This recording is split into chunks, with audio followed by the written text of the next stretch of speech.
Two men access abandoned cruise ship, called police after seeing interior. When a massive cruise liner capsized at sea, it was front-page news everywhere. After 10 years, it was still resting on the underwater rocks where it had become trapped, and it appeared to have been utterly abandoned. Mike and Jeff, two young divers, made the decision to go inside and take a look around. Yet they had no idea that the room would contain such a surprise for them. For as soon as Jeff and Mike boarded the cruise ship, they were startled by a piercing scream that came from a distance. Mike had a look at the weathered and rusty door. He was aware that the scream originated from within the room. Because it was locked, unfortunately, they had no choice but to try to force their way inside by breaking the lock. Jeff immediately spotted a large crowbar that was lying on the ground as he glanced around with his flashlight to see if he could find a pipe of some sort that he could use. After grabbing the crowbar in a hurry, Jeff dashed back to the entrance of the building.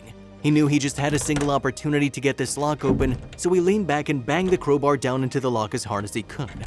Mike yanked the door open with lightning speed after the loud bang that resounded throughout the ship and caused the lock to fall to the floor. They were in complete disbelief after seeing what was within. They were finally able to comprehend the meaning behind the screams. They were aware that they needed to contact the authorities right away. However, what exactly did the divers discover when exploring the cruise ship? Where did the unexplainable wailing come from? And why was it necessary for the cops to become involved? Jeff and Mike were aware that they were not supposed to be anywhere near the cruise liner that had partially sunk, but they didn't care. They wanted to get on it as soon as they saw it so they could further investigate it. The teenage scuba divers, realizing that nobody was going to be able to stop them, therefore headed off in the wee hours of the morning. The ship didn't appear to be very robust, and it was anyone's guess what they might have discovered in the interior. It was possible it would be quite hazardous, and there was no way they could make it back to the beach in time if something were to happen to one of them while they were out there. But Jeff didn't listen. Already he was seeking for means to get into the building. Because the ship was listing to one side, there was some of the upper deck that was submerged in the water. In order for them to be able to climb onto it and look for an entrance, yet they needed to use extreme caution. Should they make even the slightest mistake, they will fall right into the ocean. After taking one more look in Mike's direction, Jeff secured their boat to a railing on the cruise and walked away. Yet Mike did nothing more than sigh and shake his head in response. He had no intention of going inside, but when he saw Jeff climbing up the deck, he realized that he couldn't just leave him there by himself and went inside as well.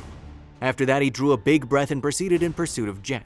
He should have known better because it was a terrible plan. They were able to detect the foreboding vibe that pervaded the cruise liner as soon as they stepped foot on board. The only sounds that could be heard were the creaking of the metal framing and the sound of the water lapping against the bottom of the tank. They both exclaimed "wow" in perfect agreement. Mike suggested we ought to go back, but Jeff had already left the room. "Don't move!" Mike yelled as he chased after Jeff and ran alongside him. His voice could be heard all the way down the ship's most remote corridors. During their exploration of the derelict cruise ship, Jeff and Mike stumbled upon a number of chambers, each of which exuded a distinct sense of foreboding. They were fortunate that not all the rooms were secured, as some of the doors were locked. They first went into the main hall, which was magnificent and enormous, with high ceilings all the way around and a wide staircase leading up to the top decks. Nevertheless, the room was dingy, dirty, and coated in dust, and the furniture had spiderwebs all over. They were able to witness the horrifying symptoms of abandonment and neglect in every single place. After that, they proceeded to the cabins, which consisted of modest rooms with either 2 or 4 beds depending on the size of the room. On the other hand, none of the beds had been made, and mold and mildew had discolored the sheets. It appeared as though the travelers had been in a rush to go because there was luggage that was still open and garments strewn about the room. A peculiar sound was suddenly heard by Jeff and Mike while they were strolling through the ship's halls, which were otherwise deserted. "Did you hear that?" Mike uttered the words with a voice that was shaking. But Jeff didn't appear to have any reaction. He gave a simple shrug to his shoulders and continued on his way. Yet Jeff was going to find out the truth about everything very soon. After a little while, Jeff expressed interest in going even further below deck to explore the ship's lowest levels. They could have reached their destination through a narrow staircase, but the area was completely dark. They then pulled out their phones and used the flashlights on them to help guide their way, and as they descended further, the cacophony gradually increased in volume.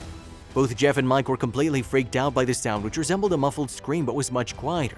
They stared at each other with terror in their eyes, but they realized that in order to find out more, they needed to proceed. They were taken aback when the staircase abruptly ended and they found themselves in the ship's mechanical area. They were able to hear the water dripping down, and there was a thin layer of water that they had to navigate while they were down there. They made an effort to be as quiet as possible in order to track down the sound coming from the muffles, but the sound reverberated throughout the ship. This made it significantly more difficult to locate its source.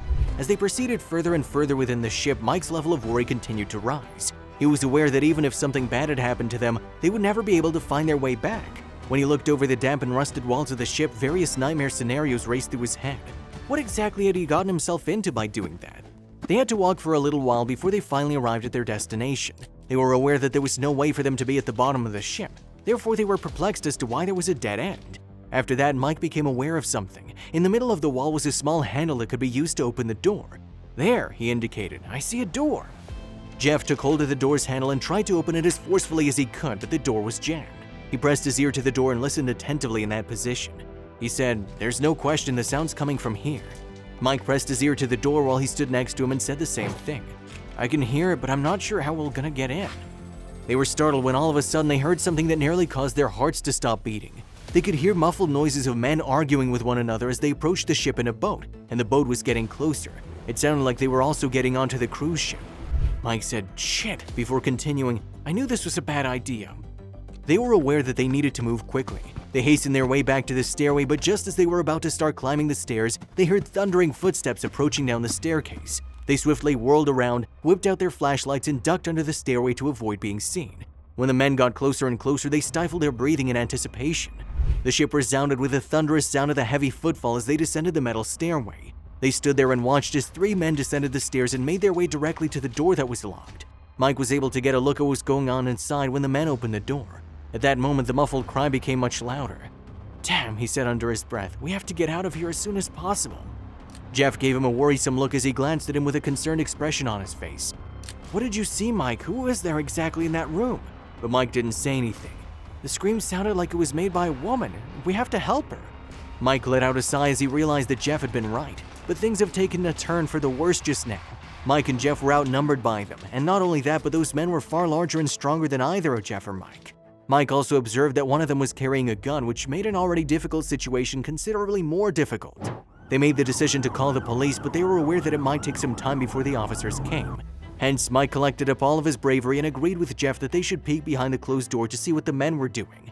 They cautiously stood up and made their way toward the exit while paying close attention to the men's conversation as they went. One of the men remarked, "There's someone else on this ship. Did you see how the lock was shattered? That's something she couldn't have done from this point." Another man said that given the fact their boat was still connected to the ship, it was safe to assume they were still on the ship. "You stay here while I search it," the captain said. Mike and Jeff hurriedly retreated to their hiding spot beneath a staircase and observed from the shadows as a single man exited the room and headed for the upper level. Mike caught a glimpse of a gun tucked away in the man's belt, and the notion of coming face to face with it caused him to swallow hard. They listened as the man's footsteps became less audible one step at a time. Mike's voice cracked with anxiety as he mumbled, Damn. "Take it easy, Mike," Jeff responded. "I need you to keep your cool and not start freaking out." Mike let out a sigh as he realized that Jeff had been right. He felt like his heart was going to explode out of his chest and he couldn't wait for the police to arrive. "All right," answered Jeff in a hushed voice. "We need to distract the man who's searching for us upstairs while also luring that other one out of the room," which was the current situation. "But how are we going to accomplish that? There's just 2 of us," Mike replied. "Simply take your cues from me." It appeared that Jeff had a great deal of faith in his strategy, but Mike was not completely convinced. In the pitch black, Jeff glanced around him. After some initial confusion, Mike finally understood what he was looking for when Jeff displayed a large rock for him to look at. Mike was going to say anything, but Jeff interrupted him by putting his finger to his mouth and throwing the rock at the staircase. A tremendous explosion could be heard all across the ship. Jeff quickly retreated into the shadows as Mike's eyes opened in surprise. The man who'd been left behind in the room dashed out the door and headed in the direction of the stairs. "Derek!" he yelled out in anger. "I know where they are!" While the man was running up the stairs, Jeff and Mike waited until they could no longer hear the sound of his footfalls. Mike and Jeff emerged from the darkness and made a dash for the room as soon as they could only make out muffled sounds of footsteps. Jeff pushed open the heavy door and entered the building, but just as Mike was about to follow suit, he heard the other men coming back up from the basement. Mike was at a loss for what action to take and froze up.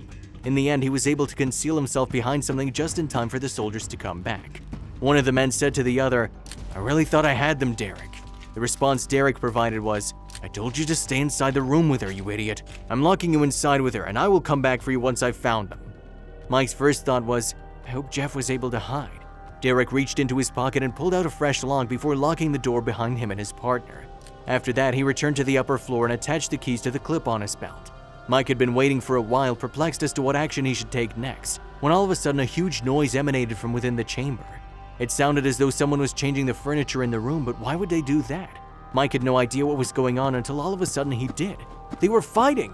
Michael sped up his listening by placing his ear close to the door. There was a clear physical altercation going on between Jeff and the other man, and he could also hear a woman crying, although it seemed as though she had something stuck in her mouth. Mike's body was flooded with adrenaline, and the only thing he could focus on was getting his close friend out of danger. Without pausing for a thought, he dashed up the stairs and immediately began calling out for Derek. "Derek, where have you been, chum?" Mike heard heavy footfall coming his way, and before he knew it, he was standing face to face with Derek, who appeared to be really upset about something. Michael greeted everyone with a slightly less assured, "Hi there." Derek didn't say a word as he methodically approached Mike while keeping his hand near his weapon. "So," Derek replied after some time passed, "are you the one who's been skulking around this ship? You have absolutely no idea what you've gotten yourself into, do you know that?" Mike was so shaken by Derek's frightening presence that he almost threw up. Nevertheless, Mike was also aware that the only way to free Jeff from the chamber was to use the keys that were attached to Derek's belt. Mike had no idea how he'd accomplished what he'd done. Because of how quickly everything went, he was able to deal with it without thinking. However, all of a sudden he had the keys in his possession and Derek was lying unconscious on the ground. Because Mike was pressed for time, he dashed down the steps and unlocked the door as quickly as he could. The last thing he expected to see was Jeff proudly standing over the unconscious body of the other man, but he couldn't have been more incorrect. When he opened the door, he was greeted by the furious face of the other man who was inside. This was a poor choice. It had the feel of a high-octane action movie. Mike had completed his search of the room in a matter of seconds. He was aware of where Jeff was lying, who was seated in the middle of the room, and that he was about to be punched in the face by a man who was almost twice his size, but he was still able to defuse the situation. He walked up to the entrance and confidently stood there. He greeted everyone with a cool, "Hello there. Your partner Derek's knocked out upstairs," the voice said. But it had no effect on the man. Mike didn't appear to be concerned despite the fact that the man's expression was menacing. When he suddenly went down, he was preparing to swing at Mike, who had suddenly fallen to the ground. As the man fell, he disclosed to everyone that Jeff was standing behind him holding the crowbar. He had risen from the ground as Mike stood facing the other man, and without Mike's knowledge, had given him a blow to the head. Both of the men were unconscious at this point, but they still needed to move quickly. They might start to stir at any moment. Both Mike and Jeff made a beeline for the woman. She was held against her will and bound to a chair while having duct tape placed over her mouth. As Jeff had removed the duct tape from her face in a gentle manner, she instantly screamed, "Please hurry, where can I find the exit?" Her hands were untied by Mike and her legs were untied by Jeff. They were some ways away, but they still heard the police sirens. They assisted the woman in standing because she was too frail to do so on her own, and then the three of them made their way back to the boats together. They placed the woman in their own boat, and Jeff grabbed some of the remaining rope to bound the other men together. When the police did finally arrive, they were completely taken aback by the scene they'd been summoned to. They were really taken aback. They entered the building at a breakneck pace and detained the two men. They were successful in getting the woman to a safe location, but Mike and Jeff were required to accompany them to the police station. Jeff and Mike were questioned at the police station, and they were required to provide an account of everything that had taken place. They weren't supposed to be on the ship in the first place, so they were scared that the police would arrest them for it. However, the police reacted in a way that was totally different, and they were relieved. Mike and Jeff were commended for their bravery, so they're not arrested by the authorities. It was later discovered that the woman they had spared was not a typical woman in any way. She was the daughter of the governor, and she'd been held hostage for the past few days. The individuals had previously requested money, but then suddenly severed all communication, and everyone was worried. So Jeff and Mike saved the day.